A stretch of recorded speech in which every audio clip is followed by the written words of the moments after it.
নমস্কাৰ এই মুহূৰ্তত আহি পৰিছে ৰাতিপুৱাৰ কেইবাটাও বিগ ব্ৰেকিং নিউজ। আজি হৈছে 24 মে। গোটেই অসম তথা ভাৰতৰ বিভিন্ন প্ৰান্তৰ পৰা যুগত হৈছে কেইবাটাও গুৰুত্বপূৰ্ণ খবৰ। এনেবোৰ খবৰ নিতৌ পাই থাকিবলৈ চেনেলটি সাবস্ক্ৰাইব কৰি ভিডিঅ'টো এটা লাইক কৰিবলৈ নাপাহৰিব। আজিৰ আমাৰ প্ৰথমটো খুব গুৰুত্বপূৰ্ণ খবৰ হৈছে অসমবাসীৰ বাবে এটা ডাঙৰ খবৰ।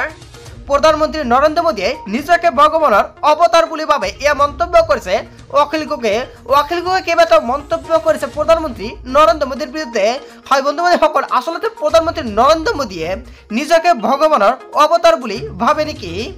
নিজকে ভগৱানৰ অৱতাৰ বুলি ব্যাপক প্ৰচাৰ চলাইছে নৰেন্দ্ৰ মোদীয়ে, কিন্তু এতিয়া আৰু লাভ নাই নৰেন্দ্ৰ মোদীক ঠেলি গতিয়াই বাহিৰ কৰি দিব ৰাইজে।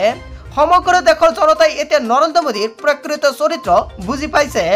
সমগ্ৰ দেশতে এতিয়া বিজেপি বিৰোধী ঢৌ, মোদী বিৰোধী ঢৌ বলিছে।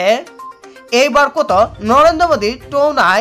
বিজেপি মিত্ৰজোঁটে 400খন আসন নহয় মাত্ৰ 240ৰ পৰা 250খন আসনহে পাব। আৰু এইবাৰ কেন্দ্ৰত NDA এলায়েন্সৰ চৰকাৰ গঠন কৰিব এয়া নিশ্চিত। প্ৰধানমন্ত্ৰী নৰেন্দ্ৰ মোদী কটাক্ষ কৰি এনেকুৱাকৈ মন্তব্য কৰিছে বিধায়ক অখিল গগৈয়ে। হয় বন্ধু-বান্ধৱীসকল, বিধায়ক অখিল গগৈয়ে নৰেন্দ্ৰ মোদীৰ বিৰুদ্ধে যিকেইটা মন্তব্য কৰিছে আপুনি কি ক'ব? যদি আপোনাৰ কিবা মন্তব্য কৰিব লগা থাকে আপোনালোকৰ মন্তব্যটো নিশ্চয় কমেণ্ট কৰি জনাবলৈ নাপাহৰিব। তাৰপিছত অসমবাসী ৰাইজক জনাই সময় 2 নম্বৰটো খুব গুৰুত্বপূৰ্ণ খবৰ, লগতে এটা ডাঙৰ খবৰ। গ্ৰেপ্তাৰ হোৱাৰ বয়ত একাংশই যোগদান কৰিছিল বিজেপিত। হয় বন্ধু-বান্ধৱীসকল, আন এটা ডাঙৰ খবৰ মুকলি আহিছে। গ্ৰেপ্তাৰ হোৱাৰ বয়ত একাংশই যোগদান কৰিছিল বিজেপিত। সিন্ডিকেটৰ ধন ৰক্ষা কৰিবলৈ একাংশই যোগদান কৰিছিল বিজেপিত। তেওঁলোকৰ কুকৃতিৰ কথা সকলোৱে জানে। আমি চৰকাৰ আনিবলৈ সক্ষম হোৱাৰ প্ৰাক মুহূৰ্ততে এয়া এটা ডাঙৰ মন্তব্য মুকলি আহিছে। লগতে কৈছে আমি চৰকাৰ আনিবলৈ সক্ষম হোৱাৰ প্ৰাক মুহূৰ্ততে তেওঁলোক বিজেপিলৈ আহিছিল। আমাক বছৰত 5 দিন কাম কৰা বুলি কৈ তেওঁলোকে নিজকে 24 ঘণ্টা কাম কৰা বুলি কয়। প্ৰধানমন্ত্ৰী জয়ন্তমলা বৰুৱাক মহাপুৰুষ আখ্যা অশোক শৰ্মাৰ। হয় বন্ধুসকল, অশোক শৰ্মাই এনেকুৱাকৈ কটাক্ষ কৰিছে জয়ন্তমলা বৰুৱাক। 24 ঘণ্টা বিজেপিৰ হকে কাম কৰা জয়ন্তমলা বৰুৱাই কেতিয়াও শুব আৰু কেতিয়া খায় এনেকুৱাকৈ এটা প্ৰশ্ন উত্থাপন কৰিছে। আৰু এইবিলাক কথা কৈ হাঁহিয়তাৰ পাত্ৰ হৈ পৰিছে মহাপুৰুষজনে। 6 বছৰ পাছতে পুনৰ মহাবিস্ফোৰণ জ্যেষ্ঠ বিজেপি নেতা অশোক শৰ্মাৰ। হয় বন্ধু-বান্ধৱীসকল, এনেকুৱাকৈ অশোক শৰ্মাই কটাক্ষ কৰিছে জয়ন্তমলা বৰুৱাক। তাৰপিছত অসমবাসী ৰাইজক জনাই সময় 3 নম্বৰটো খুব গুৰুত্বপূৰ্ণ খবৰ, লগতে এটা ডাঙৰ খবৰ। নৰেন্দ্ৰ মোদীয়ে কিয় অৰবিন্দ কেজৰিৱালক জেললৈ পঠিয়াইছিল অৱগত ডাঙৰ মন্তব্য কৰিছে দিল্লীৰ মুখ্যমন্ত্ৰী অৰবিন্দ কেজৰিৱালে।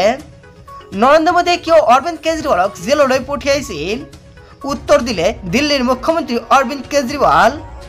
মই ভাল কাম কৰাৰ বাবে দেশৰ ৰজা মোদীৰ ৰক্ষত পৰিছিলোঁ।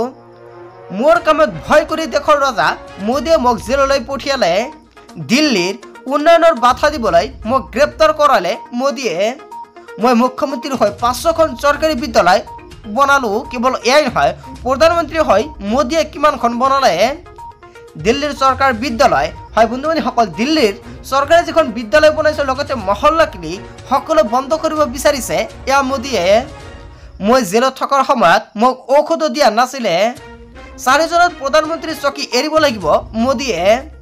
দিল্লীত 7খন আসনৰ 7খনে জয়ী হ'ব ইণ্ডিয়া এলায়েন্স। বিশাল ৰোড শ্ব' কৰি মোদীক তীব্ৰ কটাক্ষ দিল্লীৰ মুখ্যমন্ত্ৰী অৰবিন্দ কেজৰিৱালৰ। নৰেন্দ্ৰ মোদীয়ে কিয় অৰবিন্দ কেজৰিৱালক জেললৈ পঠিয়াইছিল অৱগত সম্পূৰ্ণকৈ প্ৰকাশ কৰিছে। হয় বন্ধু-বান্ধৱীসকল, এটা গুৰুত্বপূৰ্ণ খবৰ মুকলি আহিছে। তাৰপিছত অসমবাসী ৰাইজক জনাই সময় 4 নম্বৰটো খুব গুৰুত্বপূৰ্ণ খবৰ, লগতে এটা ডাঙৰ খবৰ। কেটেগৰীলৈকে ধাৰ পুনৰ 1000 কোটি টকাৰ ঋণ ল'ব হিমন্ত চৰকাৰে। হয় বন্ধু-বান্ধৱীসকল, এটা ডাঙৰ খবৰ, এটা গুৰুত্বপূৰ্ণ খবৰ মুকলি আহিছে। ৰাজকোষৰ তল উদং এইবাৰ ডেম কেয়াৰ চৰকাৰ। হয় বন্ধু-বান্ধৱীসকল, ৰাজকোষৰ তলি উদং ডেম কেয়াৰ চৰকাৰৰ। যথেমতে ধন খৰচ কৰি বিপদত পৰিছে হিমন্ত চৰকাৰ। অতি ভয়ানক দিশত অসমৰ অৰ্থনীতি। কেটেগৰীলৈকে ধাৰত পোত গৈছে হিমন্ত চৰকাৰ। পুনৰ 1000 কোটি টকাৰ ঋণ ল'ব হিমন্ত চৰকাৰে। 28 মেত 1000 কোটি টকাৰ ঋণ ল'ব হিমন্ত চৰকাৰে। যোৱা এপ্ৰিল মাহত হিমন্ত চৰকাৰে লৈছিল প্ৰায় 2000 কোটি টকাৰ ঋণ। কেৱল মাত্ৰ হিতাধিকাৰী সকলক সন্তুষ্ট কৰিবলৈ গৈ লওঁতে অৱস্থা বিজেপিৰ হেক এনেকুৱাকৈ মন্তব্য কৰিছে। হয় বন্ধুসকল, আসলে নেকি কেৱল মাত্ৰ হিতাধিকাৰী সকলক সন্তুষ্ট কৰিবলৈ গৈ লগতে অৱস্থা বিজেপি চৰকাৰৰ এনেকুৱাকৈ হৈ গৈছে হিতাধিকাৰী বনাই আছে বিজেপি চৰকাৰে আৰু এফালৰ পৰা ঋণ লৈ আছে 2024-25 বিত্ত বৰ্ষত 29,440 কোটি টকাৰ ঋণ লোৱাৰ লক্ষ্য হিমন্ত চৰকাৰৰ ৰাজ্য চলাবলৈ টকা নাই হিমন্ত চৰকাৰৰ চৰকাৰী কৰ্মচাৰী হিতাধিকাৰীক দিবলৈ টকা নাই হিমন্ত চৰকাৰৰ প্ৰতিখন জনসভাতে প্ৰতিশ্ৰুতিত বৰষুণ হিমন্ত চৰকাৰৰ কিন্তু ৰাজকোষ খালী চৰকাৰৰ প্ৰতিমাহে থাল লৈ দেউলীয়া অৱস্থাৰ সৃষ্টি হৈছে চৰকাৰৰ যাৰ পৰিপ্ৰেক্ষিতত সম্পূৰ্ণ ৰূপ ঋণৰ ওপৰত সম্পূৰ্ণ নিৰ্ভৰশীল হৈ পৰিছে হিমন্ত চৰকাৰে হিতাধিকাৰীৰ আঁচনি যিমানে বৃদ্ধি পাইছে সিমানে সংকটৰ দিশে গতি কৰিছে চৰকাৰৰ ৰাজকোষ প্ৰতিমাহে 1,500-2,000 কোটি ধাৰ নললে ৰাজ্য চলাব নোৱাৰে হিমন্ত চৰকাৰে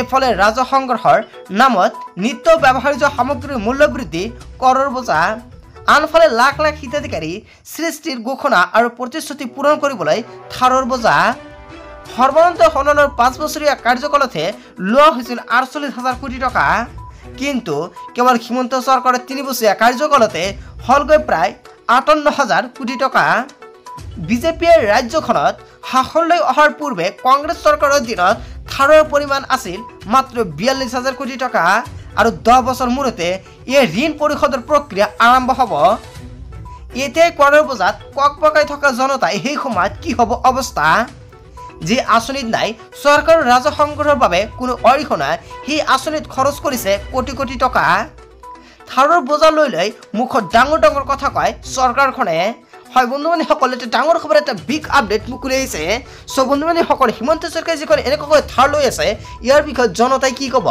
যদি আপোনাৰ কিবা মন্তব্য কৰিব লগা থাকে আপোনালোকৰ মন্তব্যটো নিশ্চয় কমেণ্ট কৰি জনাবলৈ নাপাহৰিব তাৰপিছত অসমবাসী ৰাজযুক্ত নেচমৰ 5 নম্বৰটো খুবেই গুৰুত্বপূৰ্ণ খবৰ অসমবাসীৰ বাবে এটা ডাঙৰ খবৰ বুলডোজাৰ চলাই ন্যায়ালয়ৰ ৰোষত অসম আৰক্ষী উচ্ছেদত জড়িত আৰক্ষীক শাস্তি কি হ'ল ন্যায়ালয়ক লাগে তথ্য এই মুহূৰ্তে অসমবাসী ৰাজযুক্ত নেচৰ এটা বিগ ব্ৰেকিং নিউজ আৰক্ষীৰ বুলডোজাৰ চলোৱা কাণ্ডক লৈ কঠোৰ গুৱাহাটী উচ্চ ন্যায়ালয় উচ্ছেদিত জড়িত আৰক্ষী বিষয়াৰ বিৰুদ্ধে কি শাস্তি গ্ৰহণ কৰা হ'ল যিসকল আৰক্ষীয়ে উচ্ছেদ কৰিছিল সেইসকল আৰক্ষীৰ বিৰুদ্ধে কি ব্যৱস্থা গ্ৰহণ কৰিছে আৰু কি শাস্তি প্ৰদান কৰা হৈছে 3 সপ্তাহৰ ভিতৰত অভিযুক্ত আৰক্ষীৰ শাস্তি সন্দৰ্ভত শপতনামা দাখিলৰ নিৰ্দেশ গৃহ বিভাগে ন্যায়ালয়ক দিব লাগিব বিতং শপতনামা বুলডোজাৰে অভিযুক্তৰ ঘৰ ভাঙি ৰাজকোষৰ পৰা ক্ষতিপূৰণ দিব লগা হ'ল চৰকাৰে বুধবাৰে গুৱাহাটী উচ্চ ন্যায়ালয়ক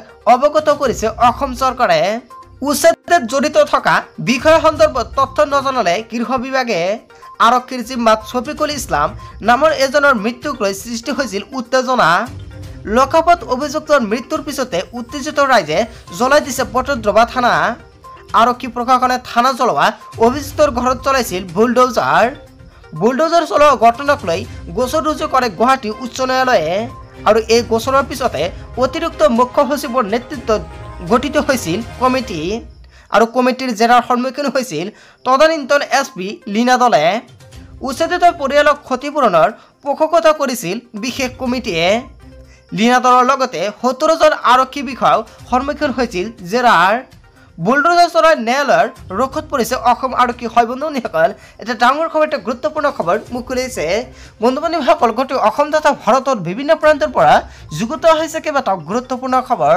এনেবোৰ খবৰ নিতৌ পাই থাকিবলৈ চেনেলটি ছাবস্ক্ৰাইব কৰি ভিডিঅ'টোত এটা লাইক কৰিবলৈ নাপাহৰিব চ' থেংক ইউ ফৰ ৱাচিং ফুল ভিডিঅ'